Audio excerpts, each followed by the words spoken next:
पवन तन्य संकट हरन मंगल मूर्ति रूप राम लखन सीता सहित हृदय वसु स्वरूप। मान सहित विष खाए के शंभु भयो जगदीश, बिना मान अमृत पिए राव कटायो शीस। नमस्कार साथियों, आपका राजश्री एस्ट्रोलॉजी में स्वागत। आज अपन राहु केतु का जो ग्रह गोचर 18 मई से परिवर्तन होने जा रहा है उस पर चर्चा करेंगे कि राहु केतु का सभी राशियों पर क्या प्रभाव पड़ेगा। तो उस पर अपन विवेचन करेंगे। तो अगर आप अपन ने किसी भी प्रकार का कंसल्टेशन कराना चाहते हैं तो आप मेरे व्हाट्सएप नंबर पर संपर्क करके अपनी क्वेरी भेज सकते हैं और अपना कंसल्टेशन न्यूनतम फीस जमा करवा सकते हैं। तो पहले अपन राहु और केतु कैसे बने इस पर अपन विवेचन करते हैं कि साथियों, जब पहले समुद्र मंथन सभी देवताओं ने मिलकर के किया, उस समय क्या हुआ कि भगवान शिव थे, उसमें सौदा रत्न निकले थे और उसमें से विष भी निकला था। तो विष को भगवान शिव ने मान सहित पिया। सभी देवताओं ने कहा कि प्रभु इस विष को तो आपको ही पीना पड़ेगा। तो भगवान शिव ने उस विष को पिया तो वो क्या हो गए कि जगदीश कहलाए, प्रभु कहलाए, भगवान कहलाए। और उसमें सौदा रत्नों में मिला, उसमें अमृत भी मिला, लक्ष्मी जी भी प्राप्त हुए, बहुत सारे सौदा रत्न प्राप्त हुए।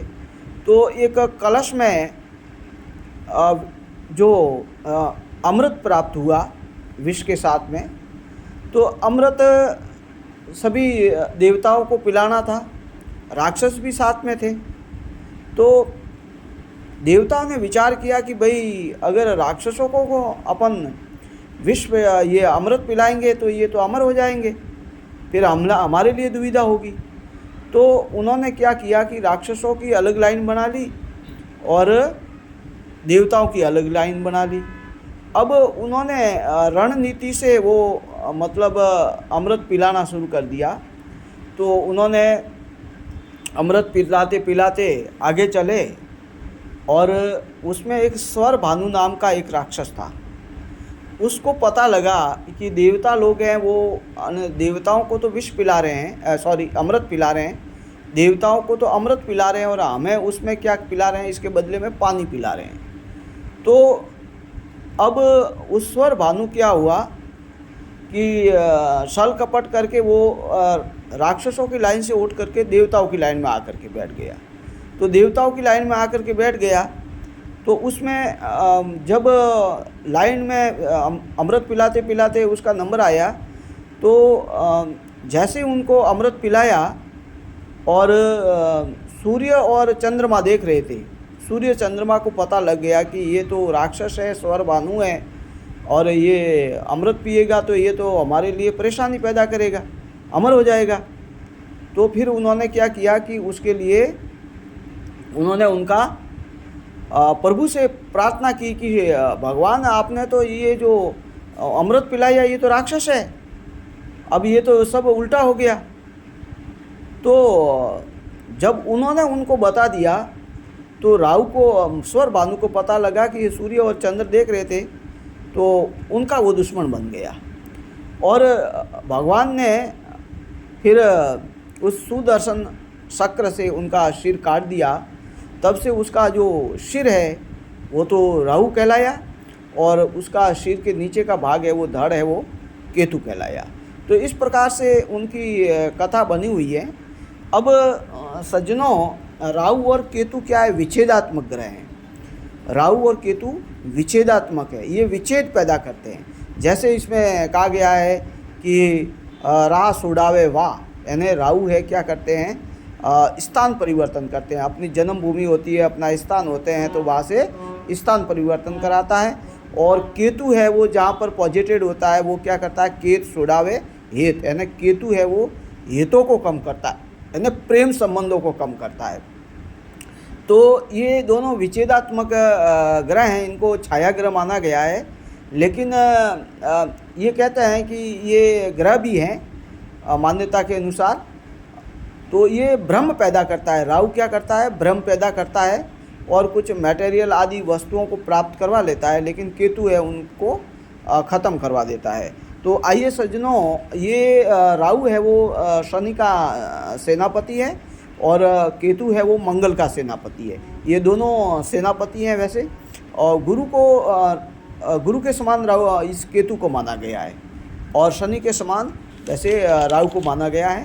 तो अगर इनको अपन सही तरह से करते हैं तो देखिए, आज अपन 2-3 राशियों के ऊपर विवेचन करेंगे, क्योंकि वीडियो लंबा हो जाएगा, इसलिए इतना अपन नहीं बता पाएंगे। तो देखिए सज्जनों, आइए अपने मेन टॉपिक पर अपन चलते हैं। तो देखिए, राहु केतु का जो राशि परिवर्तन है वो 18 मई 2025 को शाम 5:12 पर राहु है वो कुंभ राशि में और केतु है वो सिंह राशि में जा रहे हैं। ठीक है, रात को नहीं जा रहे, शाम को 5:12 पर राहु है वो कुंभ में जा रहे हैं और केतु है वो सिंह राशि में गोचर करेंगे।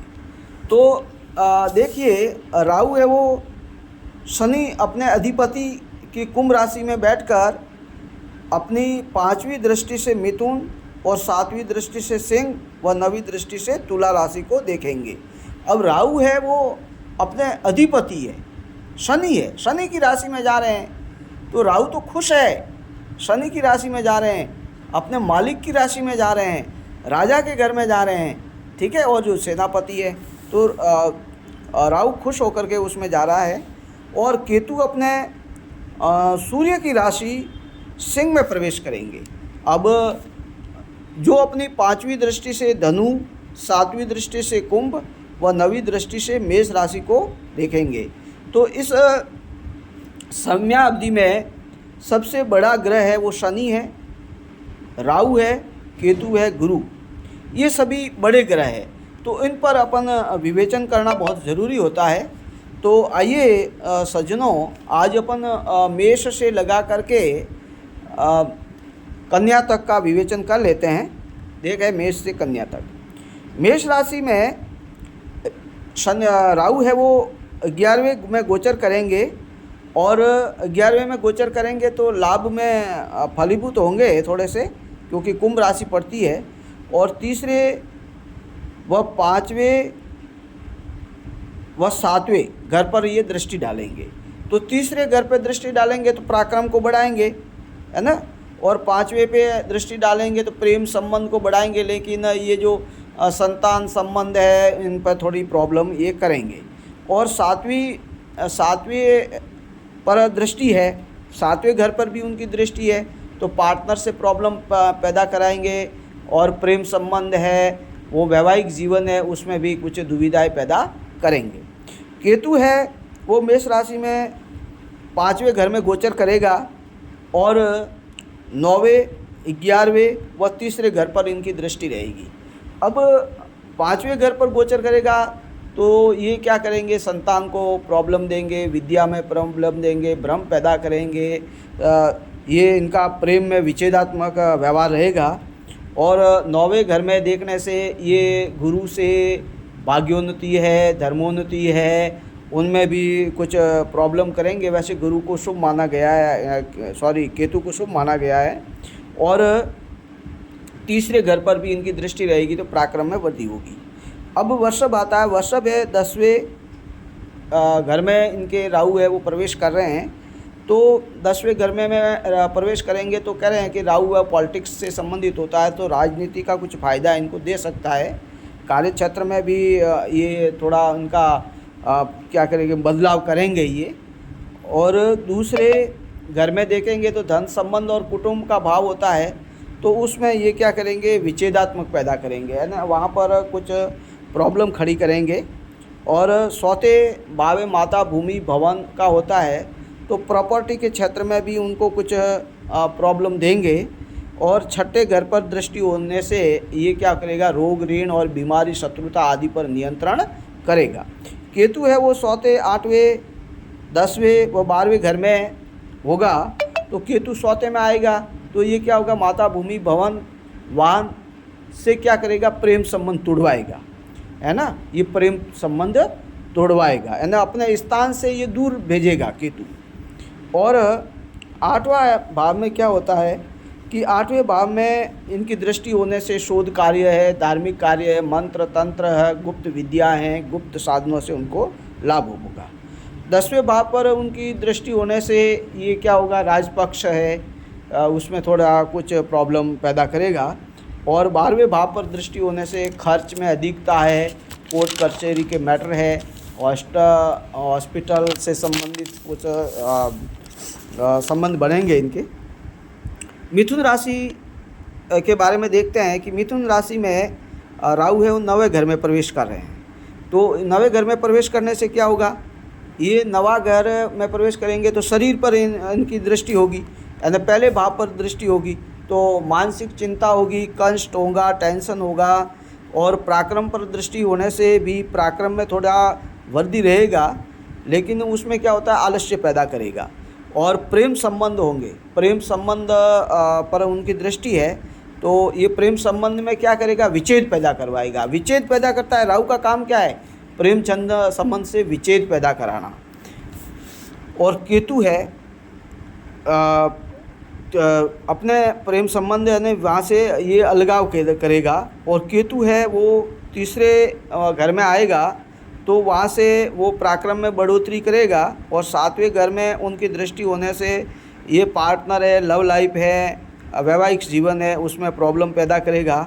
और 9वें भाव पर उनकी दृष्टि होने से क्या होगा कि भाग्योन्नति धर्मोन्नति में बदलाव करेगा, कुछ प्रॉब्लम देगा, अपने स्थान पर प्रेम संबंध खराब करेगा।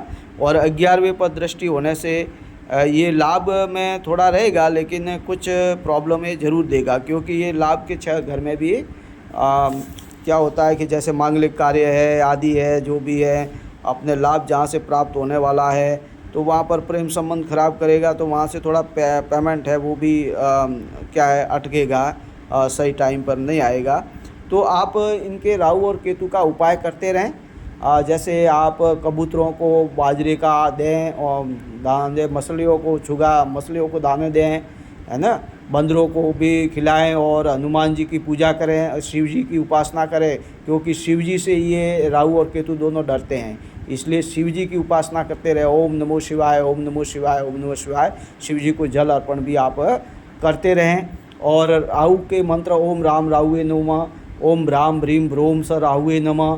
केतु के मंत्र हैं ओम क्राम क्रीम क्रोम स केतुवे नमः, ओम केम केतुवे नमः। और जहाँ तक होवे तो हनुमान चालीसा का भी पाठ करते रहें और बजरंग बाण का भी पाठ करते हैं, जिससे आपके क्या होगा कि राहु केतु है वो उसका प्रभाव है आपके शारीरिक और मानसिक और प्रेम संबंध आदि पर कम पड़ेगा, और जिससे आप अपन जीवन में सफलता प्राप्त करेंगे। तो आज मिथुन राशि तक ही अपन बता पाएंगे, आगे वीडियो बहुत लंबा हो रहा है इसलिए अपन इतना नहीं बताएंगे। तो एक बार समस्त दर्शनाभिलाषियों का स्वागत और आपको सुनने के लिए बहुत बहुत धन्यवाद। नमस्कार सर।